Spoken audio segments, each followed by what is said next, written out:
Hello friends, welcome to my YouTube channel Stephen academy में आपका स्वागत है। और दोस्तों, आज का हम वीडियो आप लोगों के लिए लेकर आए हैं बीएससी एग्रीकल्चर थर्ड सेमेस्टर वालों के लिए, जो कि उनका अगला एग्ज़ाम होने वाला है एग्रीकल्चर फाइनेंस एंड कॉरपोरेशन का। तो उसका वीडियो हम आप लोगों के लिए लेकर आए। तो इस वीडियो में हम आप लोगों से इकोनॉमिक्स सब्जेक्ट के बारे में चर्चा करेंगे। तो यहाँ से आप लोगों के लगभग बहुत इंपॉर्टेंट क्वेश्चन दिए गए हैं और इसमें आप लोग देख सकते हैं यहाँ से आप लोगों की टिप्पणी तथा प्लस और जो आप लोगों के लॉन्ग आंसर टाइप जो 10 नंबर के क्वेश्चंस पूछे जा रहे हैं उनसे भी रिलेटेड आप लोगों के एग्जाम में देखने को लिए क्वेश्चंस यहाँ से मिलेंगे। तो बहुत इंपॉर्टेंट क्वेश्चन है, तो वीडियो आप लोग पूरा अंत तक जरूर देखिए और वीडियो में लगातार बने रहिए। वीडियो पसंद आए तो लाइक करिए और अपने दोस्तों के साथ ज़रूर शेयर करिए। चैनल पर नए हों सब्सक्राइब करके ज़रूर जाइएगा। चलिए इसमें बात कर लेते हैं सबसे पहले क्या दिया गया है। तो सबसे पहले बात करते हैं, तो यहाँ पर सबसे पहले परिभाषा पूछी गई है कृषि अर्थशास्त्र क्या है। तो कृषि अर्थशास्त्र के बारे में बात करते हैं, जो कि आपका सब्जेक्ट का टाइटल है। और सब्जेक्ट से ऐसा होता है कि आपका कोई ना कोई क्वेश्चन ज़रूर एक बनाया जाता है। तो सबसे पहले यहाँ पर बात करते हैं कि कृषि अर्थशास्त्र कृषि विज्ञान की वह शाखा है जो कृषक के विभिन्न साधनों के पारस्परिक संबंधों को नियमित करने का तरीका बताती है, चाहे वह संबंध परस्पर साधनों के मध्य हो या साधनों का मनुष्य से हो, ताकि कृषि उपक्रम में उच्चतम कोटि की समृद्धि प्राप्त की जा सके। तो ये थी आप लोगों की कृषि की परिभाषा, कृषि अर्थशास्त्र की थोड़ी परिभाषा थी। ठीक है, अब इसके बाद हम लोग बात करते हैं अगले क्वेश्चन की। अगला क्वेश्चन आता है कि साख की परिभाषा देते हुए इसके लाभ और हानियों का वर्णन कीजिए। ये क्वेश्चन आप लोगों से 5 नंबर तथा 10 नंबर दोनों में पूछा जा सकता है। तो इसमें बात करते हैं, सबसे पहले इस यहाँ पर पूछा गया है, बताया गया है कि साख का अर्थ एवं परिभाषा लिखिए। तो साख का अर्थ एवं परिभाषा के बारे में चर्चा कर लेते हैं। यहाँ पर बताया गया है कि साधारण शब्दों में साख का अर्थ विश्वास अथवा भरोसे से होता है, परंतु अर्थशास्त्र में साख शब्द का प्रयोग संकुचित अर्थ में किया जाता है। इससे हमारा अभिप्राय ऋण लौटाने अथवा भुगतान करने की क्षमता में विश्वास होता है। विभिन्न अर्थशास्त्रियों ने साख की भिन्न भिन्न परिभाषाएं दी हैं, जो इस प्रकार से हैं। तो अब जो साख की जो परिभाषा विभिन्न वैज्ञानिकों ने दी हैं, वो कौन कौन सी दी हैं उनके बारे में बात कर लेते हैं। तो दो वैज्ञानिकों ने दी है, एक दी है प्रोफेसर केंट के अनुसार परिभाषा दी गई है। तो इन्होंने साख की जो परिभाषा दी है, क्रेडिट की जो परिभाषा दी है, वो क्या दी है। तो वो परिभाषा दी है कि मांग किए जाने पर अथवा एक निश्चित काल के पश्चात वर्तमान समय में हस्तांतरित वस्तुओं के बदले में भुगतान लेने का अधिकार अथवा भुगतान देने की जिम्मेदारी को साख कहा जाता है। ठीक है, इसके बाद हम लोग बात करेंगे प्रोफेसर जीड के अनुसार। प्रोफेसर जीड के अनुसार क्या कहा गया है कि साख एक प्रकार का विनिमय कार्य है जो एक निश्चित काल की समाप्ति के पश्चात भुगतान निपटाने पर पूरा होता है। तो ये क्या होता है, साख एक प्रकार का विनिमय कार्य है जो एक निश्चित काल की समाप्ति के पश्चात भुगतान निपटाने का पूरा होता है। ठीक है, तो ये थी परिभाषाएं इसकी साख की, किसकी, क्रेडिट और साख की थी। ये आप लोगों के सिलेबस से रिलेटेड ये क्वेश्चन है, तो इनको आप लोग जरूर देखकर एक बार जरूर जाइएगा।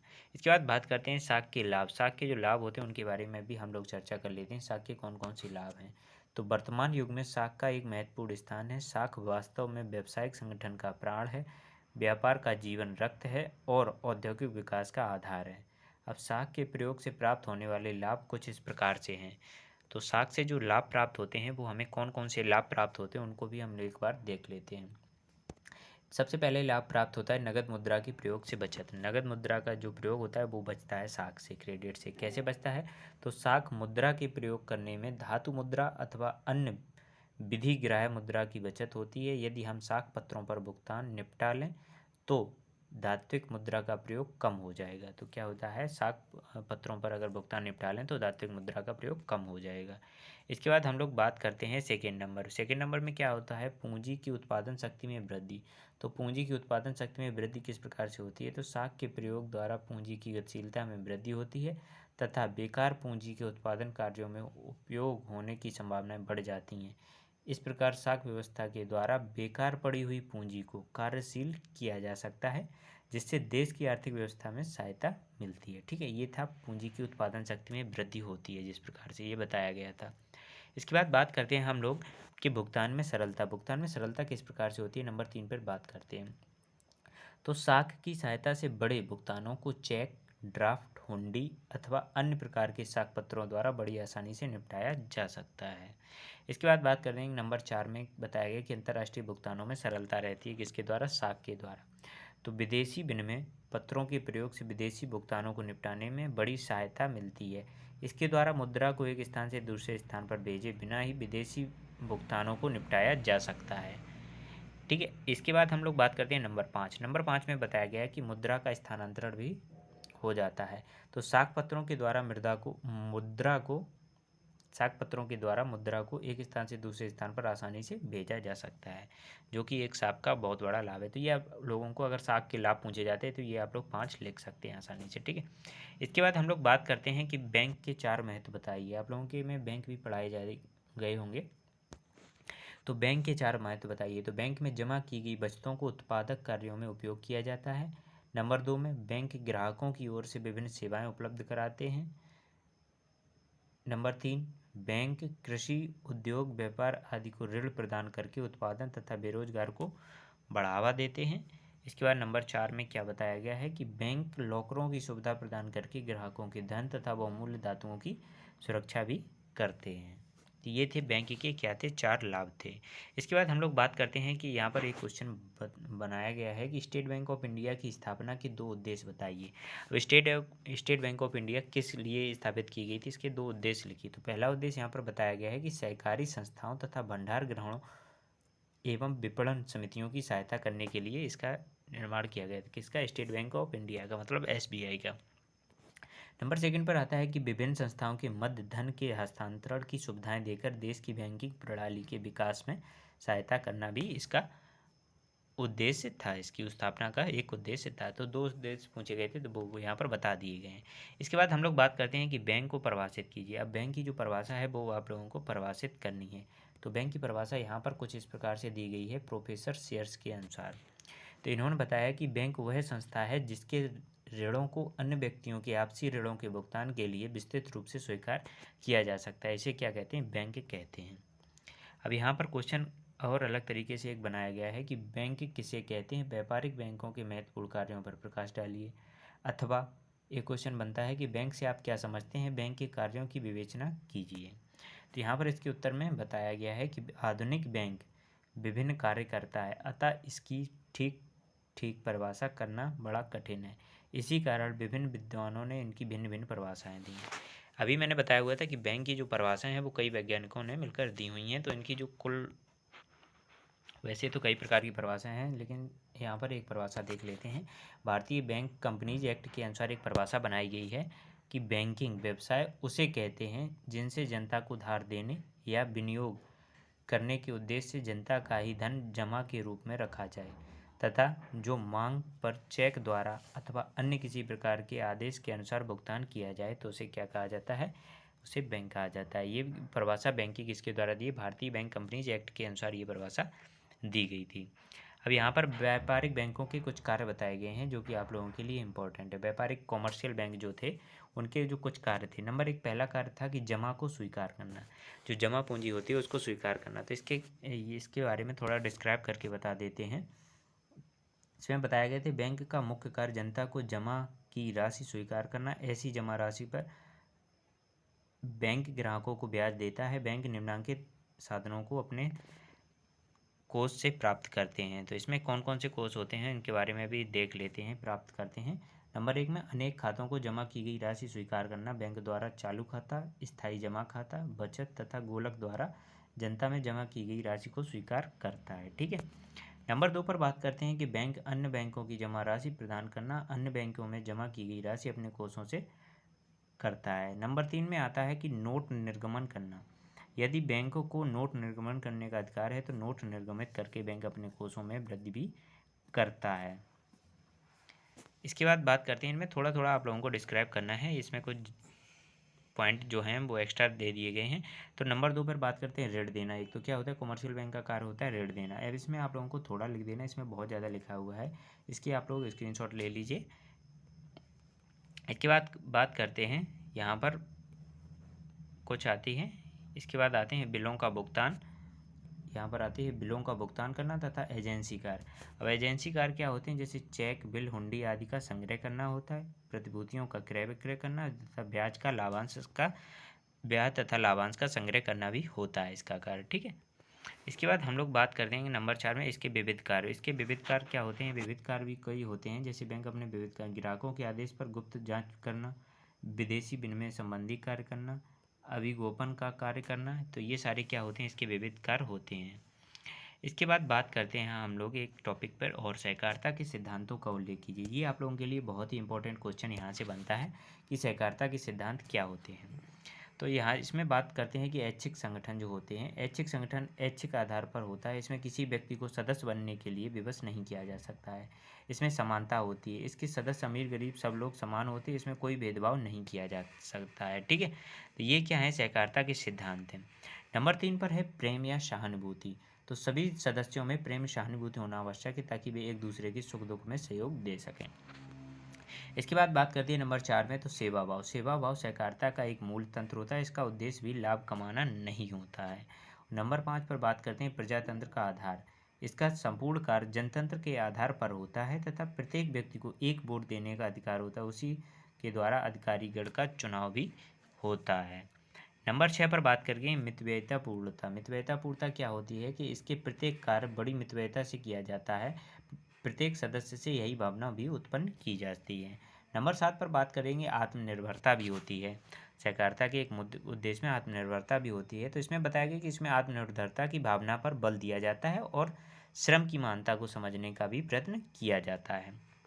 इसके बाद बात करते हैं 8 नंबर पर। 8 नंबर पर क्या आता है? कि आर्थिक उन्नति। केवल आर्थिक उद्देश्य वाला कार्य ही सहकारिता के क्षेत्र में आता है। नंबर 9 पे आती है नैतिकता। नैतिकता क्या होती है? इसका मूल तंत्र जनता की चरित्र एवं नैतिकता को ऊंचा उठाना भी होता है। तो इस प्रकार से ये सहकारिता के आप लोगों के क्या थे? मूल उद्देश्य थे। इनको आप लोग जरूर पढ़ के जाइए, क्योंकि यहाँ से एक क्वेश्चन आप लोगों का आएगा जरूर। अब वहाँ से नहीं आएगा तो आप लोगों का ये आगे जो क्वेश्चन दिया गया है, इसको हम बताने वाले हैं कि सहकारिता के किन्हीं 2 लाभों का उल्लेख कीजिए। अब सहकारिता के जो लाभ थे या इसकी परिभाषा थी, उसके बारे में देख लेते हैं। तो सहकारिता के जो लाभ थे वो क्या थे?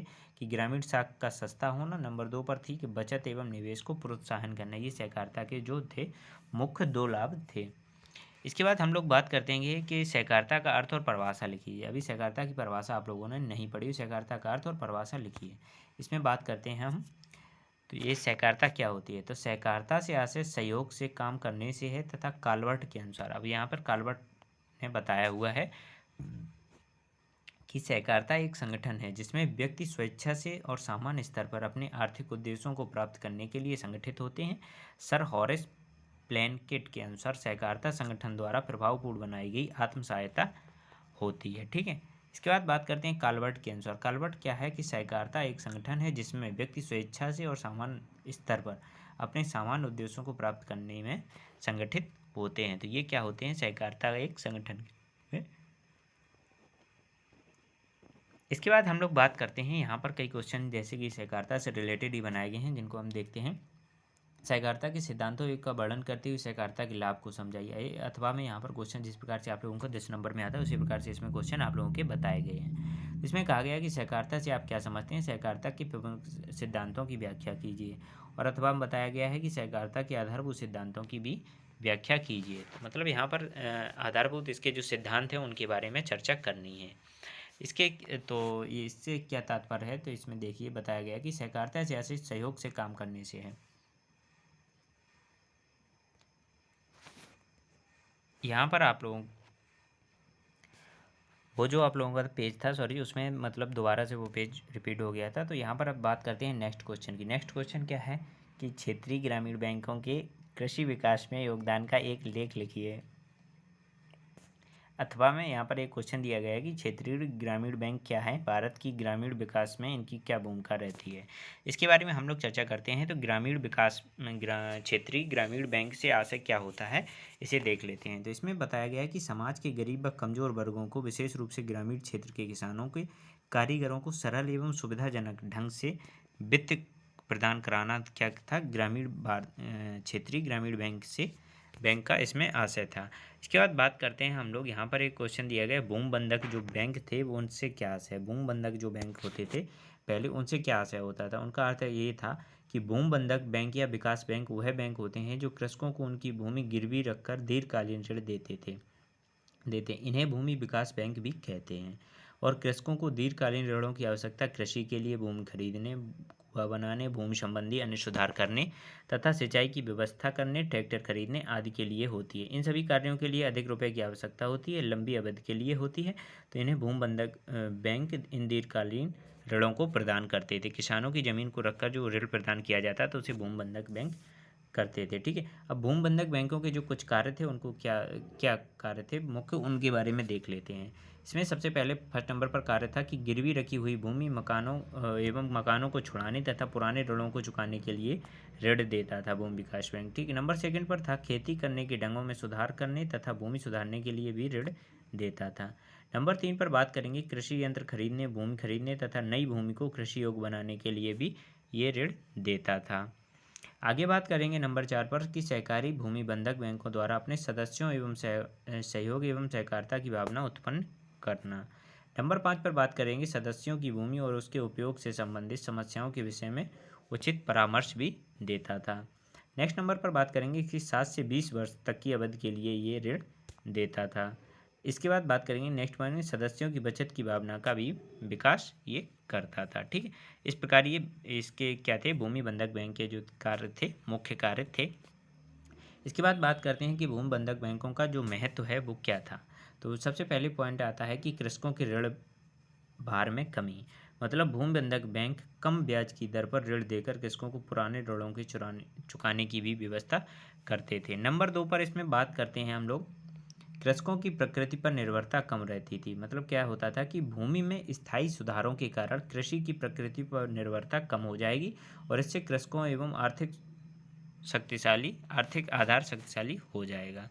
ये कुछ प्रकार के कुछ पॉइंट थे, जैसे कि देसी बैंकरों से राहत भी मिल जाती थी। जैसे कि जो किसान लोग होते थे उनको देसी जो बैंकर जिनसे वो उधार लेते थे उनसे भी राहत मिल जाती थी। नंबर 4 पर बात करेंगे सहयोग एवं सहकारिता की भावना भी लगातार बनी रहती थी। और क्या होता था, 5 नंबर में ब्याज की दरों में भी कमी आ जाती थी। नंबर 6 पर कृषि का विकास भी हो जाता था। अब यहाँ पर बताया गया कि उपरोक्त तथ्यों से स्पष्ट होता है कि कृषि के विकास में भूमि विकास बैंक काफ़ी महत्वपूर्ण है। तो इस प्रकार ये वीडियो आप लोगों का कंप्लीट हो गया है और इसमें आप लोगों ने देखा होगा कि बहुत ही इंपॉर्टेंट क्वेश्चन थे और आप लोगों की जो 10 नंबर में जिस प्रकार से क्वेश्चन पूछे जाते हैं उसी प्रकार से क्वेश्चन इसमें बने हुए थे। तो दोस्तों अगर आप लोगों को वीडियो अच्छा लगा तो प्लीज़ इसे लाइक कर दीजिए और अपने दोस्तों के साथ जरूर शेयर करिए। वीडियो चैनल पर अगर नए हो तो चैनल को सब्सक्राइब जरूर करें। चलिए मिलते हैं आप लोगों को इसी प्रकार के नेक्स्ट वीडियो में नेक्स्ट टॉपिक के साथ, तब तक के लिए धन्यवाद।